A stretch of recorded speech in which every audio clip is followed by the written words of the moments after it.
বুধবার জামাই ষষ্ঠী, আর এই জামাই ষষ্ঠীর দিনে রক্তারক্তি কাণ্ড ঘটে গেল তেলিয়ামুড়া থানার অন্তর্গত মহারানীপুর এলাকায়।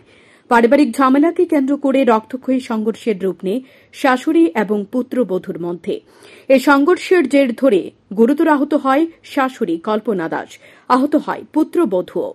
তেলিয়ামুড়া মহকুমার অগ্নি নির্বাপক দপ্তরে খবর দেওয়া হলে অগ্নি নির্বাপক দপ্তরের কর্মীরা ঘটনাস্থলে ছুটে যায় এবং আহতদের উদ্ধার করে চিকিৎসার জন্য নিয়ে আসে তেলিয়ামুড়া মহকুমা হাসপাতালে।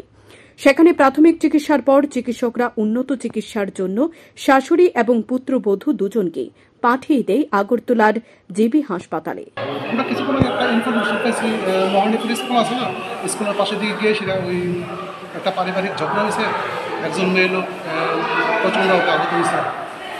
আমরা ওখানে যাওয়ার পর দেখছি ঠিকই আছে, মেয়ের রক্তাক্ত অবস্থা, সাথে যোগাযোগ করছি। নাম কি? শাশুড়ি এবং পুত্রবধূর মধ্যে এই রক্তক্ষয়ী সংঘর্ষের ঘটনাকে কেন্দ্র করে গোটা এলাকা জুড়ে ব্যাপক চাঞ্চল্য ছড়িয়ে পড়েছে। শান্তন টিভি।